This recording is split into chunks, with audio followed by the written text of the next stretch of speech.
Ladies and gentlemen, thank you for watching and welcome to the English news of Binh Phuoc Radio television station and newspaper.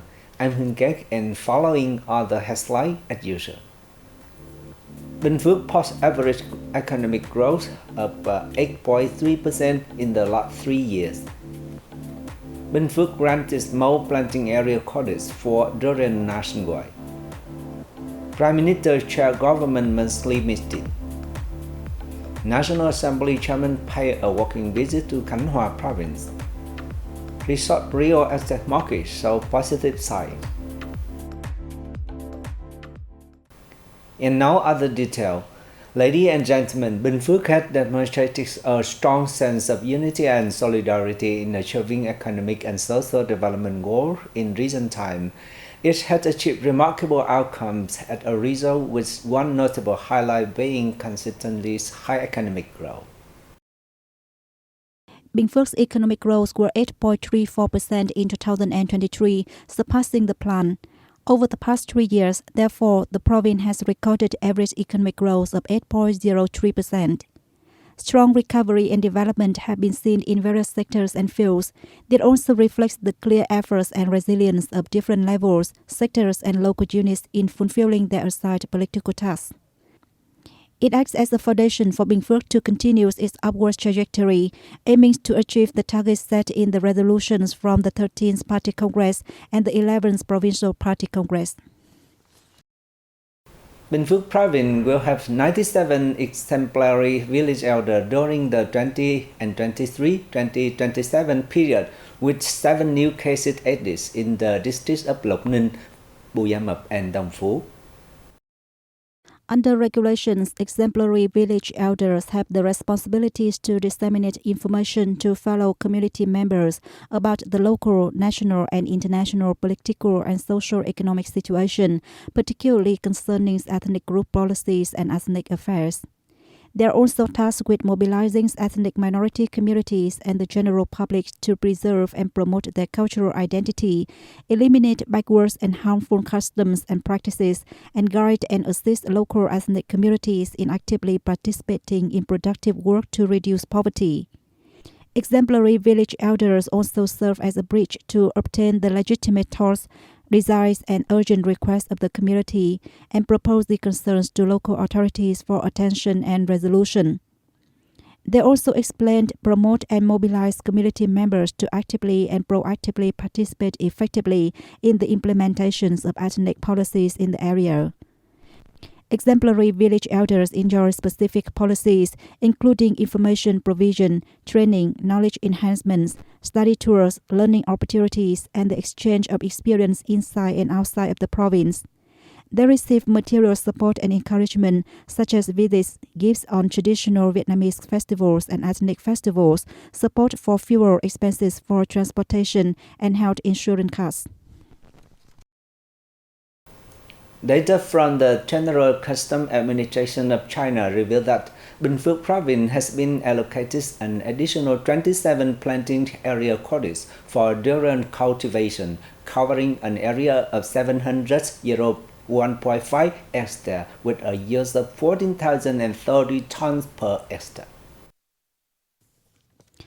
With these 27 newly allocated codes, the total number of planting area codes for durian cultivation in Binh Phuoc province increases to 65, covering an area of over 2,400 hectares.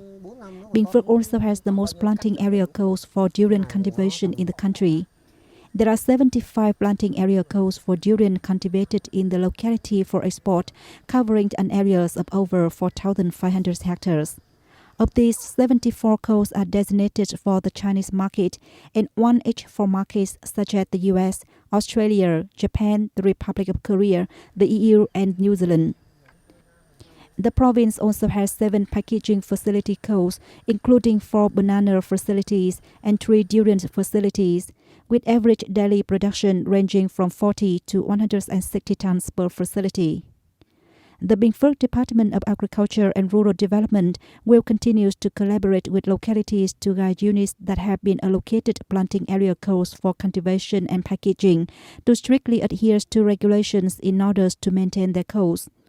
It will also provide guidance and support to production and business facilities seeking codes for cultivation and packaging according to the stipulated regulations.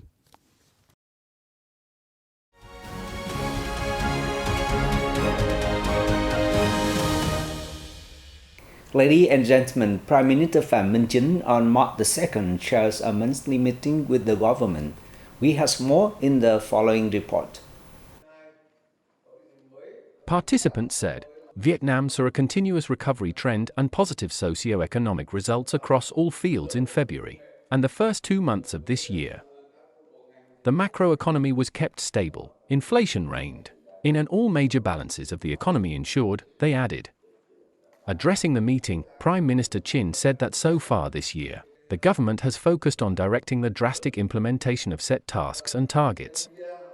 Regarding priorities for the coming time, he said, it is necessary to renovate traditional growth drivers and promote motivations from investment, exports and consumption.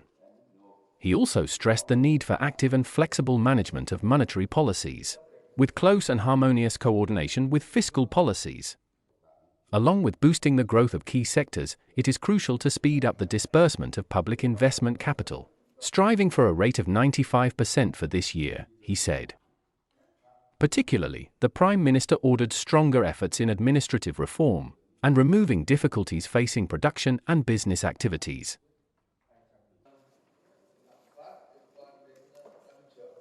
National Assembly Chairman Vương Đình Huệ paid a walking visit to the South Central Province of Khánh Hòa.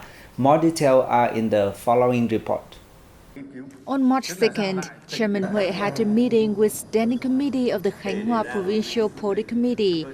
Delegates praised achievements Khánh Hòa has made recently.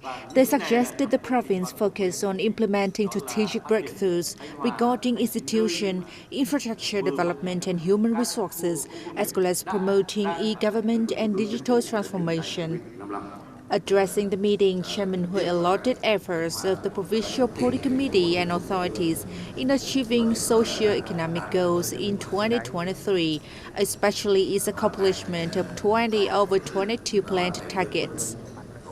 With the gross regional domestic product up by 10.35%, ranking 4th nationwide. He asked the province to achieve and surpass targets set for 2024 to lay a solid foundation for the goal of becoming a centrally run city by 2030. In particular, he requested the province to speed up key transportation projects such as the Vân Phong Nha Trang and the Buôn Ma Thuột Khánh Hòa expressways. He also asked the province to promote local culture, education, healthcare, biodiversity, conservation, and environmental protection, among others. Earlier on the same day, Chairman Vương Đình Huệ attended a ceremony to announce the master planning until 2045 of the Cam Lâm new urban area in Nha Trang City, Khánh Hòa Province. The real estate market is recording positive signs at demand. In both domestic and international tourist markets is gradually recovering at a stable pace, thereby helping strengthen trust in the industry. A survey by Savils Vietnam revealed that there are currently many projects in the process of restarting. In the past few months, feasibility study consulting or hotel operator selection services have received many search requests. Among them, Da Nang is expected to continue to lead the recovery process.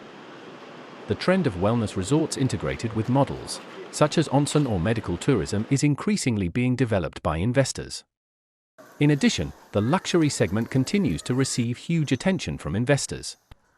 Currently, with positive signs from the market, merger and acquisition activities are increasing as well. In addition to operating projects with stable cash flows, a number of previously delayed or unfinished projects are also in the process of being transferred to new investors. And that's all for today on the News of Binh Phuoc Radio, television station and newspaper. Once again, thanks for watching and goodbye for now.